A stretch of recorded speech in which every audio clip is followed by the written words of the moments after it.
Sais-tu que plus tu multiplies les prestations, moins tu attires de clients et que c'est souvent ce qui t'empêche de vivre de ton activité? Oui, ça peut paraître contre-intuitif, mais reste avec moi, je t'explique tout dans cette vidéo. On va voir ensemble pourquoi multiplier tes offres bloque concrètement tes ventes sans que tu t'en rendes forcément compte, d'où vient cette dispersion et pourquoi ce n'est pas juste un problème de stratégie, et surtout comment te recentrer de manière simple pour enfin attirer des clients sans t'épuiser. Alors imagine, tu veux faire une boisson rouge, tu prends de la grenadine, tu en mets dans ton verre, la couleur est bien nette, bien rouge, bien identifiable. Et puis tu ajoutes du sirop de menthe et un autre parfum de couleur bleue. Au final, ta boisson devient marron, un peu trouble et totalement définissable. Et surtout, personne n'a envie de la boire. Eh bien, ta communication, c'est exactement la même chose sur les réseaux. Si un post parle de reconversion, le suivant de confiance en soi, le suivant de spiritualité, puis de business, ça ne résonne pas et la personne ne cherche pas à comprendre, elle passe à autre chose. Et ça, c'est ce qui se passe quand tu multiplies les offres. Plus tu proposes de choses différentes, plus tu obliges ton audience à réfléchir. Et réfléchir pour ton audience, c'est simplement décrocher. Aujourd'hui, quelqu'un arrive sur ton profil, sur ton contenu, il doit comprendre encore une fois en quelques secondes ce que tu fais, pour qui tu le fais et pourquoi ça le concerne. Sinon, tout simplement, il s'en va. Et puis, il y a un deuxième problème encore plus invisible. On dit souvent qu'une personne a besoin de voir ton message environ 7 fois avant de passer à l'action. Mais si à chaque fois tu parles d'un sujet différent, tu repars de zéro et à chaque publication, c'est comme si tu redémarrais une nouvelle conversation avec quelqu'un. Donc tu construis jamais rien de durable. Et il y a un truc qui peut paraître contre-intuitif. On pourrait croire que plus tu proposes de choses, plus tu as de chances de vendre et en réalité c'est l'inverse. Une seule offre claire, répétée, que ton public comprend bien, va se vendre toujours mieux que 10 offres qui sont un peu floues. Et concrètement, ce que j'observe dans mes accompagnements, c'est que les accompagnants qui ont une offre phare génèrent souvent 3 à 5 fois plus de chiffre d'affaires que celles qui en proposent 10. Et c'est pas parce que leur offre est meilleure, c'est simplement parce que on comprend immédiatement quoi acheter et pourquoi c'est important pour soi. Alors si tu te reconnais dans ce que je viens de dire, déjà dis-toi que c'est normal et que la dispersion elle peut être liée à 3 choses. La dispersion, elle peut être liée à un besoin de protection déjà. Donc tu multiplies les offres parce que tu veux en réalité te sentir en sécurité, sécuriser ton activité. Tu te dis que si ça marche pas, bah tu as d'autres offres et c'est rassurant. En réalité, ça produit l'effet inverse, ça fragilise ton activité. Parce qu'au lieu d'avoir une offre solide sur laquelle tu peux t'appuyer et que tu peux mettre en avant plusieurs fois, tu en as plusieurs que tu vas montrer seulement à moitié parce que tu n'as pas le temps simplement. Deuxième chose, la dispersion peut être une forme d'évitement.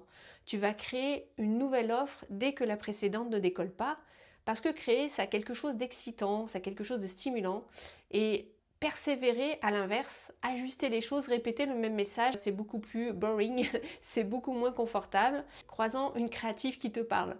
Donc le problème, c'est pas que ton offre ne fonctionne pas, c'est qu'elle n'a pas encore été assez mise en lumière. Et puis un troisième niveau, et là on va aller un petit peu plus en profondeur, c'est la dispersion liée à ton identité. Tu peux parfois créer plein d'offres parce qu'aucune ne te ressemble vraiment.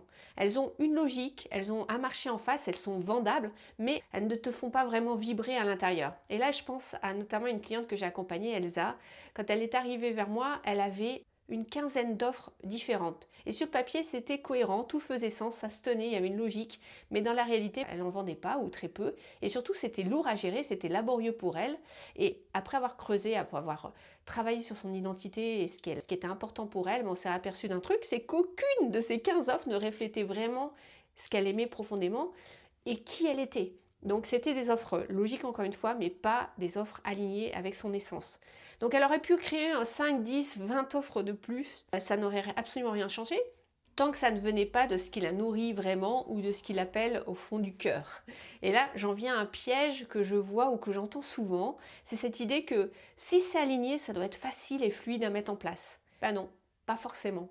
C'est pas parce que c'est pas facile que c'est pas aligné. La fluidité, c'est pas lié à la notion de confort. Tu peux profondément être aligné et en même temps être challengé, avoir des défis, parce que ça te demande de prendre ta place et parfois ça te fait peur en fait. Donc quand quelque chose vibre fort en toi et que tu n'oses pas y aller, c'est pas un signe de l'univers qui te dit non, n'y va pas, c'est pas pour toi. C'est plutôt une forme d'ego qui te protège. Donc la vraie question maintenant, c'est qu'est-ce que tu fais avec tout ça? Et il y a 3 choses, elles sont dans cet ordre que je vais te citer. Première chose, la clarté sur toi. Avant même de toucher à tes offres, tu as besoin de revenir à toi. Qu'est-ce qui t'anime vraiment? Qu'est-ce qui te met en mouvement, en action? Qu'est-ce qui t'allume, qui allume le feu à l'intérieur de toi vraiment? Tu dois le sentir à l'intérieur. Et aussi, et ça on n'en parle pas assez, qu'est-ce qui te révolte? Parce que souvent, ce qui te touche, ce qui te met en colère, ce que tu supportes pas de voir dans ton marché ou à l'extérieur, c'est là que se cache finalement ta mission. Tant que ça, c'est pas clair, tu peux remanier tes offres autant que tu veux dans tous les sens, ça restera flou et inefficace. Deuxième point, c'est commencer par te centrer sur un seul client idéal et ensuite préciser pour qui tu fais ça.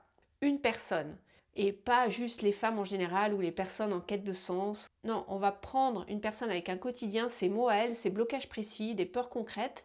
Quelqu'un qui, quand elle tombe sur ton contenu, elle se dit ok, ça parle de moi et je me reconnais. Et tu vas remettre finalement une forme de couleur dans ta communication. Alors là, je ne vais pas te demander de faire une fiche avatar. D'ailleurs, j'ai une autre vidéo sur le sujet que tu peux retrouver ici. Le but, c'est que tu puisses trouver des dénominateurs communs finalement entre tes différents types de clients et la chose finalement qui va t'allumer. Et ça se trouve avec le temps, en pratiquant un petit peu et en affinant pour aller cibler cette personne. Troisième élément clé, c'est ta façon naturelle de communiquer. Parce que beaucoup d'accompagnants se perdent finalement dans leur communication. Quand tu testes des stratégies qui ne te ressemblent pas, quand tu te forces finalement à faire quelque chose comme les autres, à suivre des tendances, à appliquer des méthodes qui ne sont pas les tiennes, eh ben, tu vas finir par t'épuiser et souvent ça ne marche pas. Et j'en ai vu, je peux t'assurer, des coachs et des thérapeutes, des accompagnants ultra talentueux qui vont se perdre, qui vont perdre leur énergie, leur momentum sur Instagram parce qu'on leur avait dit qu'il fallait faire des réels, alors que elles sont faites pour écrire ou pour transmettre en profondeur, dans une newsletter, dans un podcast par exemple. Et à l'inverse, des personnes qui s'épuisent à écrire du contenu, à faire des choses, des formats longs, alors qu'elles vont rayonner sur des formats plus courts en vidéo de manière un peu spontanée. Donc, chaque personne, et toi en particulier, tu as une manière de communiquer qui est bien à toi, une façon à toi de transmettre les choses, et tant que tu ne l'utilises pas, ça va forcer, ça va coincer un petit peu. Et donc oui, tu as beau aimer ton métier, savoir que tu proposes quelque chose qui a de la valeur, mais ta visibilité elle suit pas parce que tu publies comme tu peux, tu testes, tu te compares aux autres et c'est normal. C'est pas ton métier forcément la communication et ça décolle pas. Et souvent ça vient d'un truc très simple, c'est que tu communiques pas encore une fois de la bonne façon pour toi. Tu peux avoir le bon message, la bonne offre, le bon client idéal que tu as défini en amont. Si tu communiques d'une façon qui ne te ressemble pas, tu vas t'épuiser. C'est pour ça que j'ai voulu inverser la tendance en créant un quiz qui est gratuit. J'ai identifié 6 profils de communicants, 6 façons naturelles de te rendre visible qui s'appuient sur tes forces naturelles à toi, pas sur ce que les autres font. Donc en quelques minutes, tu vas découvrir ce qui est naturel pour toi, les formats qui te correspondent vraiment et comment finalement attirer les bonnes personnes sans t'épuiser encore une fois. C'est gratuit, c'est rapide, tu peux y accéder juste en dessous dans la description.